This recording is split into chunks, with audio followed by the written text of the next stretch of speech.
How's it going, guys? I'm your host Jiala. Welcome back to a Singaporean Life, and for today's video we are going to be talking about National Day song. That's right, guys. I know National Day is pretty far away, but recently there's been a lot of hoo-ha on the internet over this copyright on the song Count on Me Singapore, okay, because this Indian composer by the name of Joey Mendoza claimed that he actually came up with the song first, and there was a different version of this song called We Can Achieve, and it's been sang by a lot of students in India, okay.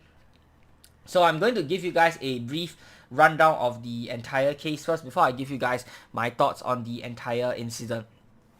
Okay, so first of all, I am making this video at 10:58 p.m. on the 19th of March 2021. So it is a Friday night for me, and I am basically just working with whatever information that I have currently. Okay, so if new information or evidence comes out after this video, then my stance will probably change, but I don't think I'll make a follow-up video on this. So I'm just basically working with what I have here. Okay, so first of all, an enduring patriotic song widely sung in Singapore has induced all kinds of emotions in the past week. Anger turned to confusion after a composer in India claimed to have written the original version of Count on Me Singapore, a National Day favourite among the people here. So speaking to Today, Mr. Mendoza said that he wrote the song in April 1983 and taught it to children from the Bell Bhavan orphanage in Mumbai, where he is based. They rehearsed for a month before performing on May 1st that year during an annual gathering of children from different orphanages. Okay, we shared the song with many teachers and institutions, Mr. Mendoza, who is also known as Joey, told Today in an email. The children in remote villages all sing We Can Achieve, he said, adding that he travels around the country to teach music and sports to children from disadvantaged backgrounds. Asked for evidence, he said, whatever data I had on the performance has gone missing since all cassettes and written documents were all washed away in the floods of July 26, 2005. Now, first of all, there were indeed floods in India, Mumbai during July 26, 2005, so he was not lying about that. But I find it a little bit fishy that it just so happens that all evidence of, his work on this thing was completely destroyed in the flood. Like July 26, 2005, it is, I wouldn't say it's super far back, but it's not super recent either. That being said, I believe technology should have been sufficiently advanced at that point of time for you to, have like a bank safe, or, to store stuff inside the bank or something like that. Basically, some place to keep your work safe. And on top of that, we already had, proper computers at that point of time, so he could have saved the stuff somewhere else. It is unfortunate that he experienced a flood, and me being born and bred in Singapore for all of my life have not experienced a flood before, so maybe I could just be underestimating the destructive power of a flood. But I do find it a bit of a coincidence that every single shred of evidence has been destroyed regarding this work. Okay, next up, in 1999, he sold the rights to the song to a Catholic publishing house, Pauline Communications, for what he claimed to be a nominal sum of 2,000 rupees, approximately 37 SGD. The publishing house then released the track as part of a CD called We Can Achieve, Inspirational Songs for Children and All, in 1999. It also uploaded the song to music sharing platform SoundCloud in 2012, which it has now removed. In a Facebook post last Sunday evening, Pauline Communications said that when it bought the song from Mr. Mendoza, I was unaware that a similar song was used in Singapore's 1986 National Day celebrations. It seems that it has been copied 99% from the song Count on Me Singapore. It wrote, sorry for any inconvenience caused and sentiments hurt. So, Pauline India is actually a company based in India, okay? And I just want to say one thing regarding this. When your fellow countrymen aren't even supporting you, that really speaks volumes, Mr. Mendoza. Like, Pauline India is an Indian company. When your fellow countryman is not even supporting the claim that you are the original composer of the song, that says a lot. That really says a lot. But, I'll leave it to interpret that how you will. Let's continue. Okay, so Hugh Harrison was the one who composed the song in 1986 as part of Singapore's National Day celebrations. Okay, he did say that he's not bothered if a group of school children wanted to alter the lyrics slightly and sing this song for their own enjoyment. fully agree with that. The real problem that he has is that Joey has been commercializing this song, even going so far as selling the rights. And worst of all, he makes his audacious acts even more outlandish by claiming that this second of Singapore's National Day songs was essentially stolen from him and does so in a public forum. And I fully agree.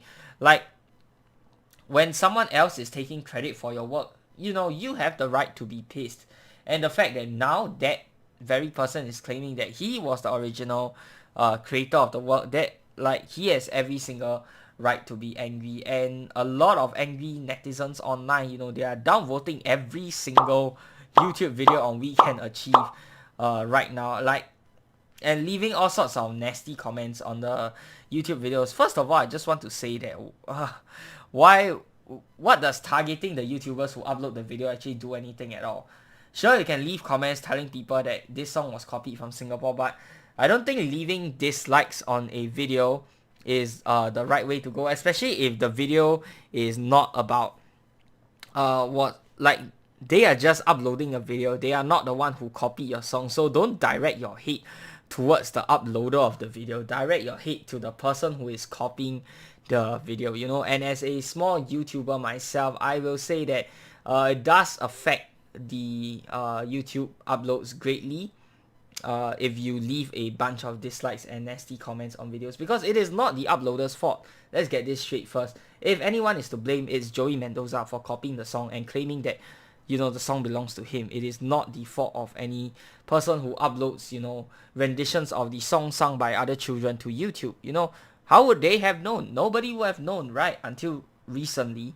And I probably attribute that to the whole COVID thing. Now that everyone is at home, they're probably seeking their daily dose of entertainment online, be it through YouTube, Twitch, Netflix, whatever. And YouTube algorithms work in mysterious ways, and somehow some Singaporean just managed to discover this We Can Achieve song by India and thought, hey, wait a minute, that sounds exactly the same as Count on Me Singapore. And that's how this entire thing blew up.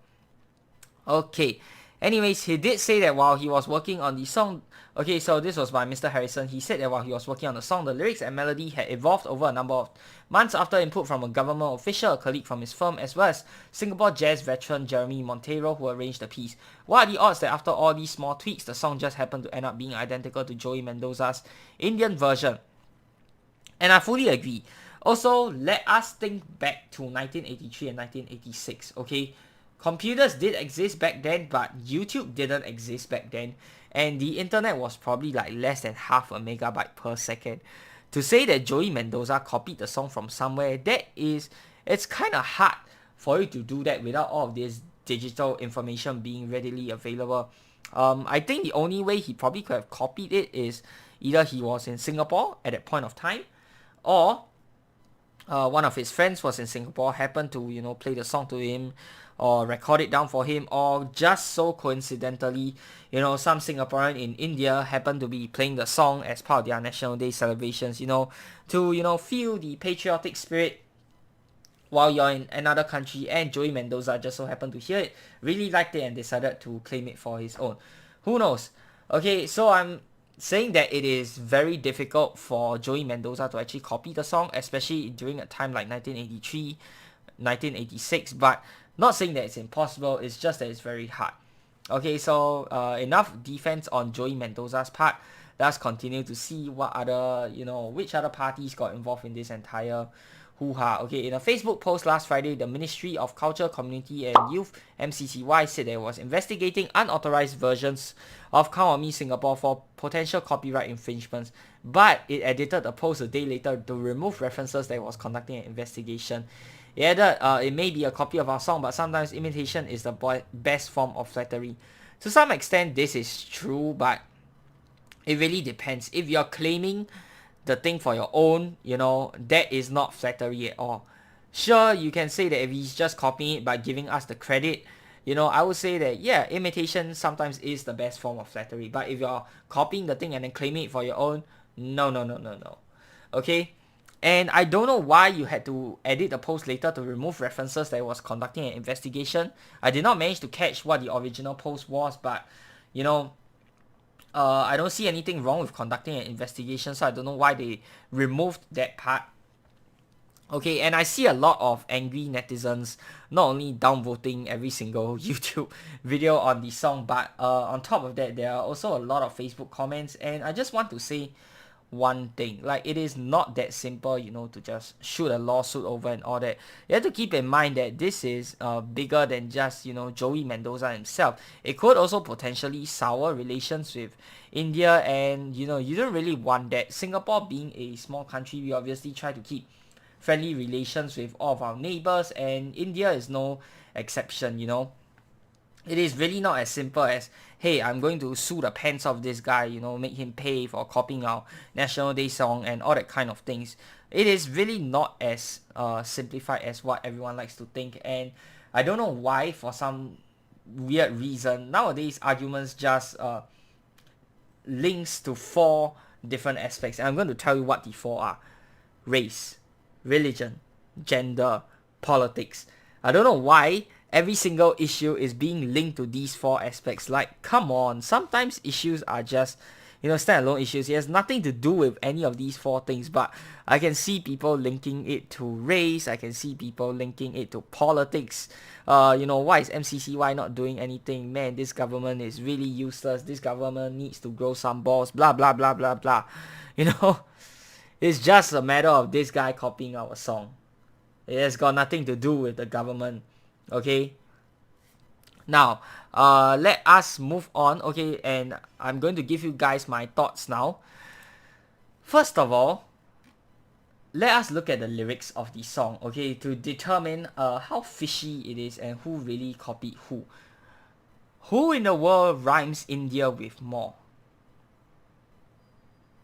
Right, if you look at the original lyrics of Count on Me Singapore, obviously Singapore and more rhymes because, you know, of the ORE, right? Count on me Singapore to give my best and more, okay? More Singapore, that rhymes. Count on me India to give my best and more. That does not rhyme at all. Where is the rhyme? Where is the rhyme? I don't get it. That's one fishy aspect. Another thing, okay, this is from another verse of the song. We are told no dreams to hold that we can strive for. Sorry. What exactly is this supposed to mean? Does this make any English sense? I apologize if my English is not up to standard here, but does this actually make grammatical sense at all? We are told no dreams to hold that we can strive for. I don't understand what this verse is trying to say. Whereas if you compare it to the Count on Me Singapore lyrics, okay, we are told no dreams too bold that we can't try for. Okay, so this makes a lot more sense. We are told no dream is too bold that we cannot try for. That makes sense. Whereas for the Indian version, we are told no dreams to hold that we can strive for. What in the world is that supposed to mean? What in the world is that supposed to mean in the English context? Can somebody please explain this to me? I really don't understand. Does it actually make grammatical sense, but I'm just not getting it because my English isn't up to standard? Or does it really not make sense at all? Let me know down in the comments, guys. And yeah, that is basically going to do it for this video. Okay, I do think that Joey Mendoza did copy Count on Me Singapore because of all the points I raised, especially the parts about the lyrics. Like, it makes no sense whatsoever, and the fact that you so coincidentally landed on an almost identical version of the song, you know, that raises a lot of red flags in my mind. Okay, so that's going to do it for today's video. I hope you guys have enjoyed. If you have, be sure to give this video a thumbs up, and of course subscribe to this channel if you'd like to see more such future content. Till the next time, I'm your host Jiale. Peace out.